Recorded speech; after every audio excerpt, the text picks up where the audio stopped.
Welcome back to In the 1-1. I'm here with my man Tommy Forward. How are we? Good, mate. How are you? Mate, I'm still hurting from the first. Jason Collett. A friend of mine used to always call him no left-hand blinker. He just, if he has two options, he doesn't have two options. He has one option. Just always go right.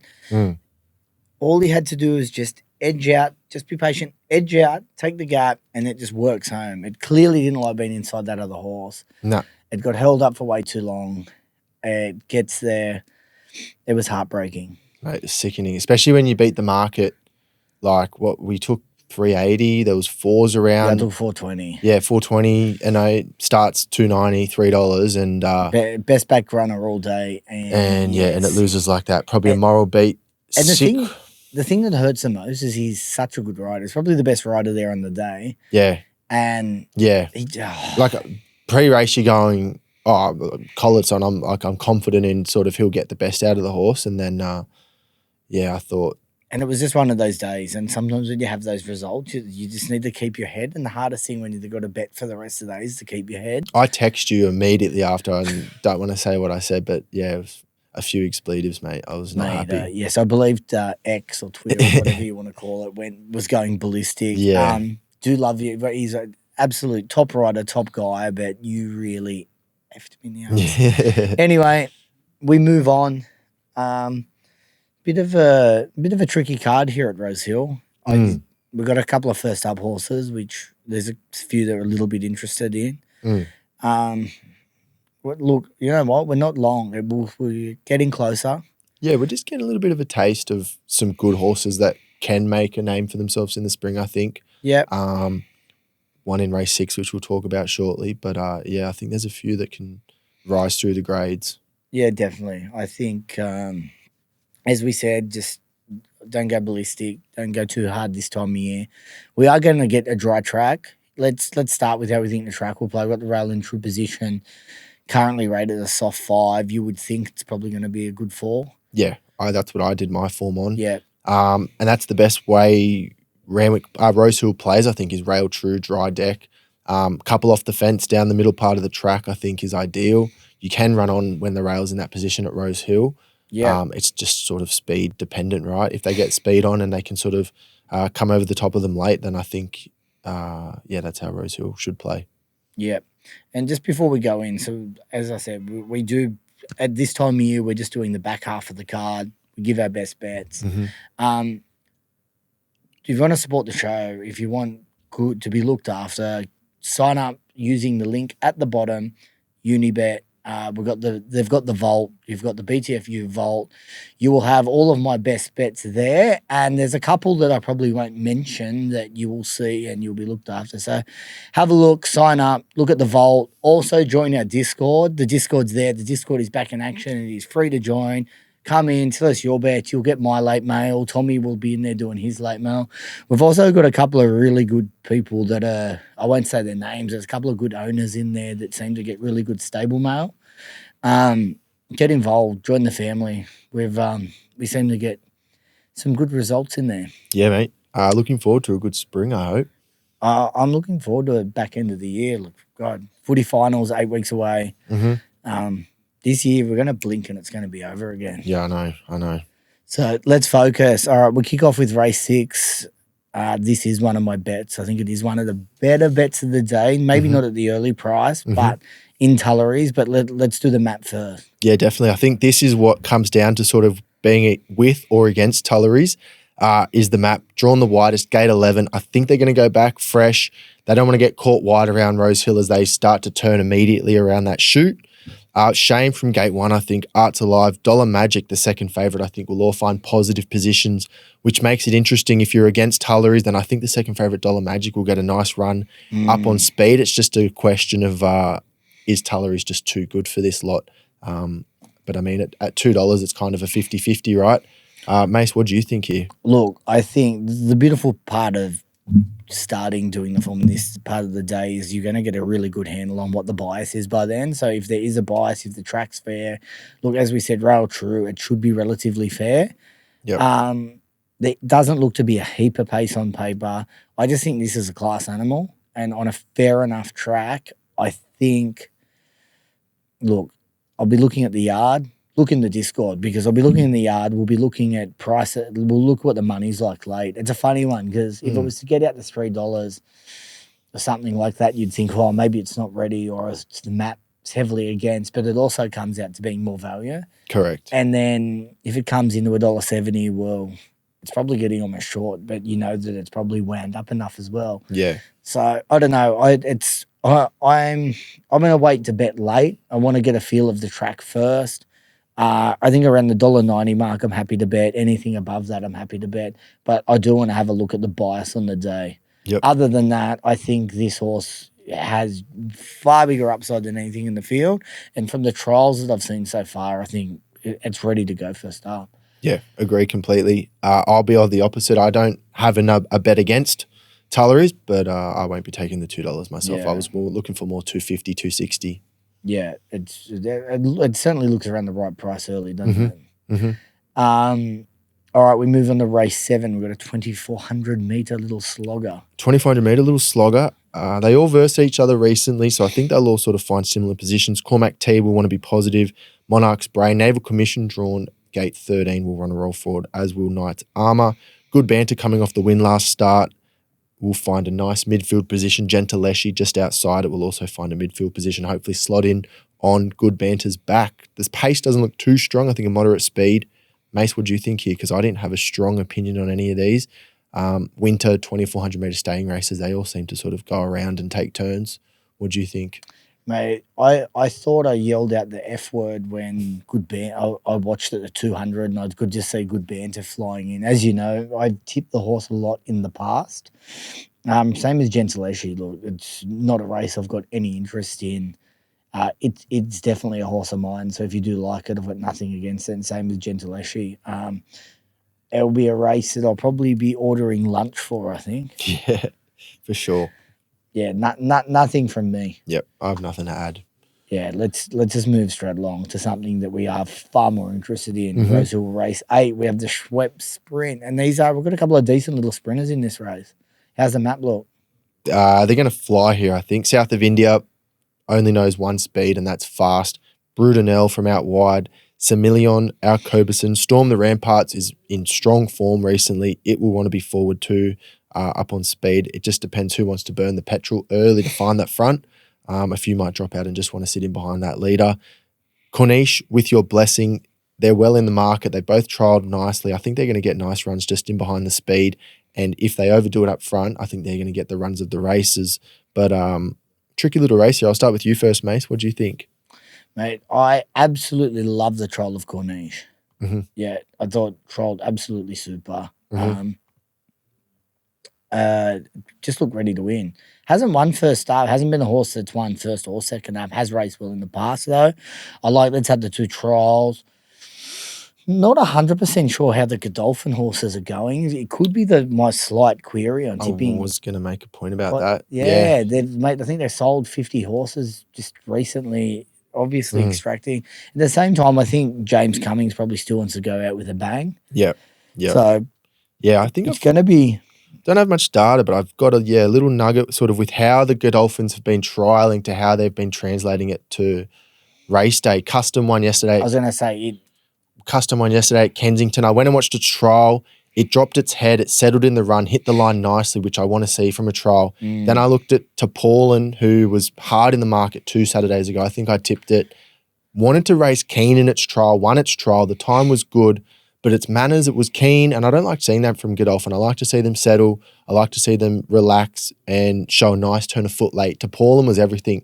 Burned it early. It was doing no work late. So visually it looks nice when they're doing no work late. But I think it was just tiring over the line. Another version is Kalos last weekend. It trialled in Sydney, went to the lead, over-raced, I thought. Went down to Melbourne with Blake Shin booked and did no good. So I think Cornich ticks the box of settling, dropping its head, and then kicking and being strong through the line. That's a trial I want to see when I'm looking at Godolphin. And I think that's a sort of style of the way that James trials, which is very much like his grandfather did as well. Definitely. Let them do their best work. Yeah. Look, I think if you go back and look at its old form, it's raced extremely well. It won the Gold Coast Guineas. Yep. It's raced extremely well in a Arrowfield, beaten 1.5 to Jolie Star. This is Absolutely. genuinely good form for a race like this. That's Started. the sort of stuff that it can produce. Mhm. 1,200 is probably more its go, but I just think around the $5.50, $6 mark each way, definitely. I thought there's one down the bottom.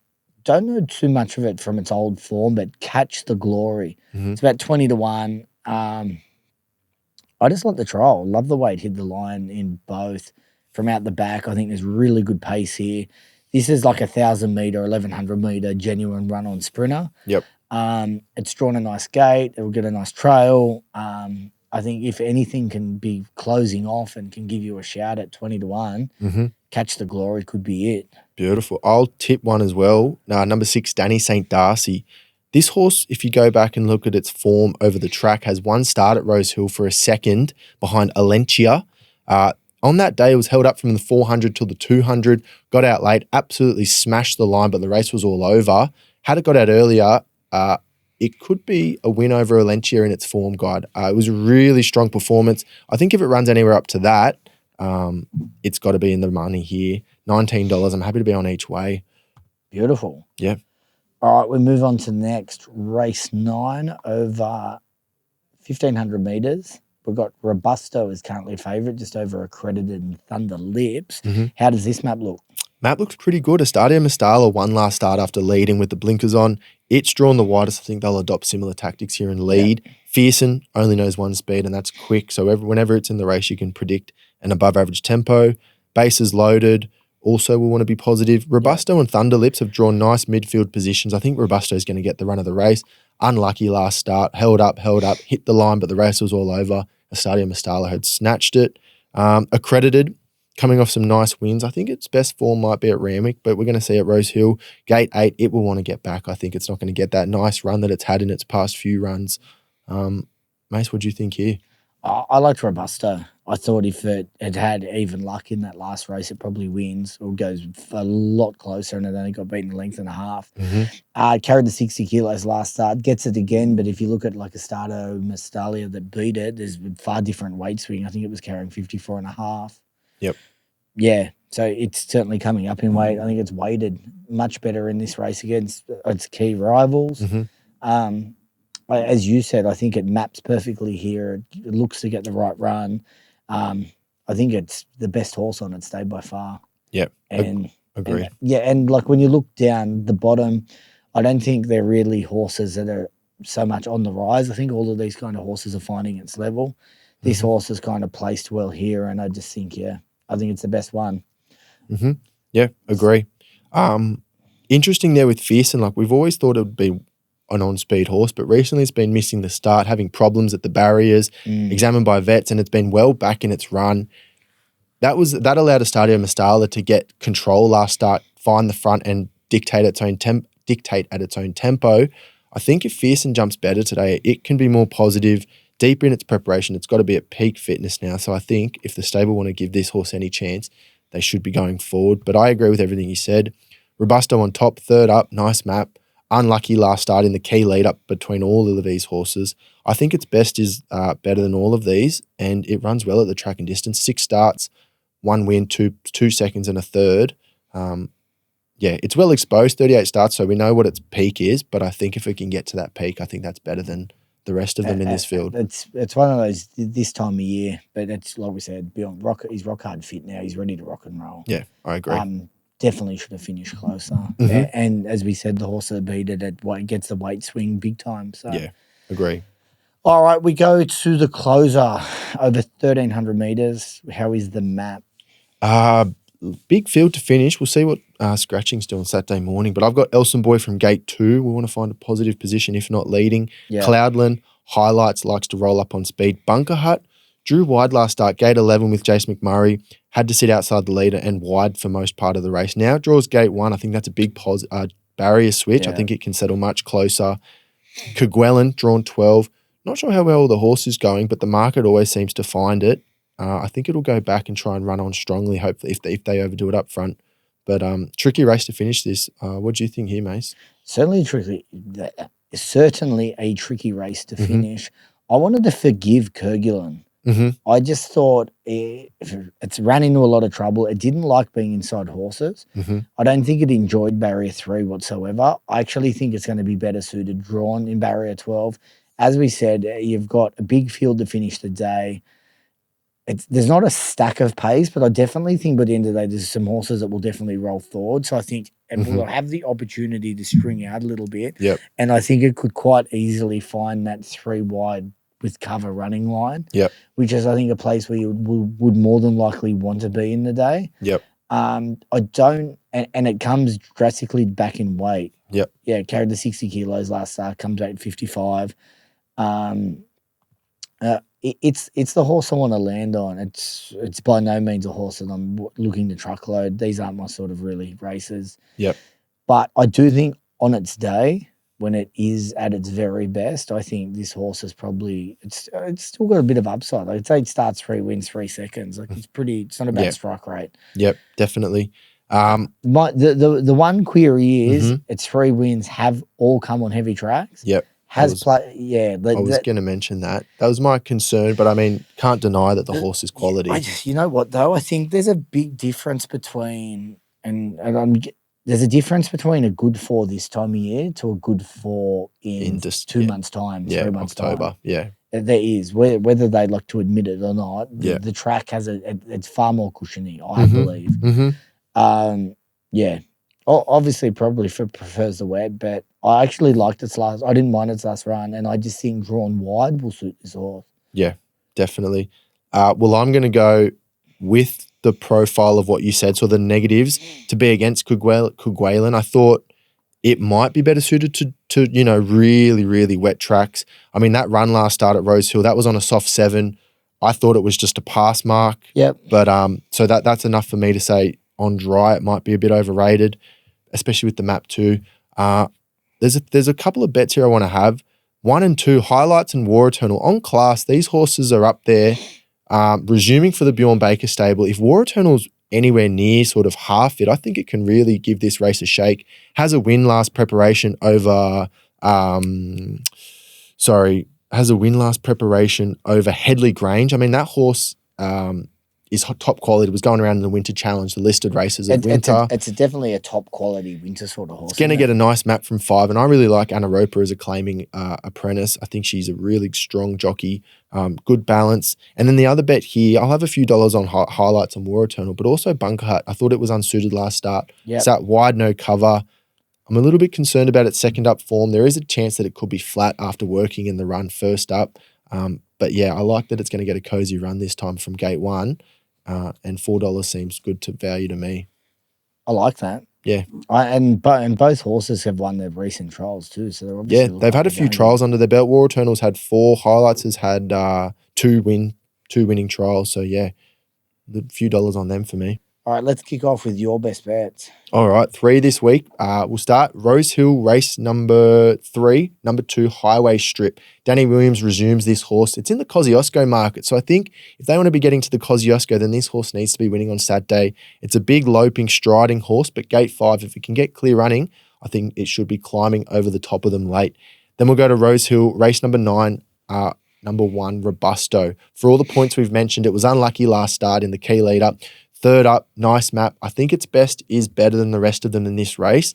And then we'll go to Rosehill, race 10, number 4, Bunker Hut. I like the barrier switch from out to in this time. Barrier 1, it's going to get a cozy run just in behind the leaders, and I think it can improve on its first up run. Just on the highway there, I love that you went there. Some friends of the show, great man Houbs, Dave Whiteley, own a horse, Pony Soprano, I reckon, really well-named horse. Actually trolled extremely well. Goes good. Robert Agnew trains it. His brother Mikey, I think, is in the horse as well. Good luck to, don't want to be cheering against you, but also good luck to the fellas because they do love a bet and they do love the show. I'll have a little Quinella on. Yeah, a little Quinella, a bit of value there. We'll go to my best bets. I'm definitely not truckloading anything this week, but we kick off with race 6, number 7, Tuileries. It's probably at its right price around now at the $1.90. Want to see how the track plays. If the track is fair, I think this horse has definite upside. I'd like to check the yard. If it's parading well, money solid late, I think it will be winning. And it's probably one of the anchor bets of the day. I'll move on to race 8 where I'm going a 2-horse play. I'm backing 2 runners. Firstly, number 3, Cornich. Trialled Super for the Godolphin stable. Really love the way it won its last trial. And around the $6 mark, it looks a great each-way play. And I also like number 14, Catch the Glory. Currently around the $22, $23 mark. Hit the line late. There's good pace in this race, and I think it can be closing off with no weight on its back. And I'm going to finish off with race 9, number 1, Robusto. Not much went right for it last start. Third up, rock hard fit, and I think he's ready to win. Love it. Yeah, that's a wrap for us. I am looking forward. I think in the next week or two, we will be getting some good trials. We're going to start putting out some trial notes, some horses to follow from the trials, and we'll just see how they marry up.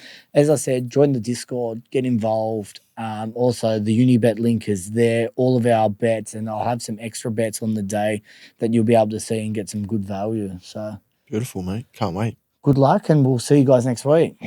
What's gambling really costing you? For free and confidential support, call the number on the screen or visit the website.